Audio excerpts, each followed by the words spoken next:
We've got 3, 4, 5 red laps, and we're out and underway here in Spain. And it's a good getaway, it looks, for the KJ on the pole. Behind Williams, just about gets pinched inside. KJ trying to get to the inside to cover off Scott. Will Scott go to the inside behind? We've got a lot of positions being changed with 3 wide into turn 1 between the Renault, the Alfa Romeo and the Williams. And by the looks of it, it's just about with contact with the Williams going off, and that's Harry. Harry down into the wall, and that's dropping him to the back of the field. So disaster start for the current second position man in the championship. Gamer up into 4th. Great start from him. Disaster for Harry. And he can see second position ahead of him. He knows that his championship compatriot is down in 18th position. So Harry is not having the great of races and kind of desperately needs a safety car to close up the field, because at the moment he'll be racing around pretty much on his own. 26 seconds he's got between himself and Speed Queen. Beck does retire from the session. Unfortunately, Beck is out, and yeah, that was just desperately unlucky for jumping line, and now he's falling further behind that cliffy train with White Fountain Speed Queen. And it's brought out the safety car, so this is an absolute godsend for Harry, who is in 16th position, and in fact the Williams driver pitting for a new set of tyres. So he's going to go aggressive with strategy, but this is worked out much more favourably for Harry than we were expecting, because yeah, that safety car may save him, because it's going to bring him back up to the pack, and it's going to allow him to possibly fight through and end up in the points. Will we see everyone diving into the pit box? We do. So the 2 McLarens.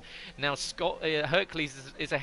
Is Charlie going to hold back, because he's going to double stack here in McLaren? So these guys are going to have to work overtime. I don't know if you've seen it, but KJ has just picked up a 5-second penalty for speeding in the pit lane. So, unfortunately for KJ, that is really going to harm him towards the end of the race. And as you say, there's going to be a lot of double stacking now. Charlie did have to double stack behind him, because I was on board with Charlie. He tried to hold off the best he could, but unfortunately it was always going to end up dropping him further down, and it has dropped him down. He's dropped him down into 10th place now, as Hercules in 5th. So yeah, that's unfortunate for him, but as TL44S on the hard tyres has stayed out, and he's now your new race leader. So he's now going to have a real hard task to hold on to this position, as KJ's now closed up to TL44S, and he's going to look to take the lead down into turn 1. He's got to the inside. Scott and Cliffy are side by side for the position, and then round the outside goes Hercules into turn 1. What a move from the McLaren, really opportunistic. Cliffy's going to try and stick with it. There's contact between the two. There's wheel banging around turn 3. There's been a big crash between Sam and Gamer. I think it was Sam and Gamer. There was a Haas involved, and Gamer come out the worst of it, and Gamer was sideways going through turn 3, and unfortunately that has dropped Gamer right down to 16th place. I seen a Haas, but I only seen it right at the last moment. I wasn't sure if it was Sam or White Fountain, but ultimately Gamer come out the worst, and Gamer now, our championship leader, is down in 16th place. As though there's going to be a bit of a mammoth train of cars looking to overtake him. Here comes Scott to the inside of the Mercedes, down into turn 1, gets the move done. Will TL fight him? Looks as though he thinks against it, and Hercules unfortunately not able to get a bit of a secondary toe and sending it down the inside. As Ice-T now tries one again on Warrislander. Warrislander elbows right out there, just about holds on, and they're still side by side here. The Warrislander and Ice-T still swapping places. Are they going to... No, just about. Ice-T gets the move done in the end. Ice-T just about gets that move done and moves up into 8th place, and Warrislander has to yield and drops to 9th, but that's allowed Foxy Red to come right up to the battle of this. There was just the gap between those two was so close. It was minimal. You can see it looks as though one of them was about to hook the other one's tyres, but Warrislander now trying to go to the inside and gets back around Ice-T there in 8th and 9th position. Foxy in 10th position, still staying with it. It's going to be Hercules that needs to get the move past the... Scott almost loses the car, and he's down. He just got onto the grass, and he's going to get onto the grass again, and that's going to cost him positions. Does he drop out past Hercules? He does. So Scott now down into 4th position and almost losing the position to Cliffy. Got onto the grass, and the exit of turn 8 all out of shape, and the Williams driver dropping from 2nd back down into 4th, losing the position that he just gained, and even worse for him, he's now behind the Mercedes and Hercules is ahead.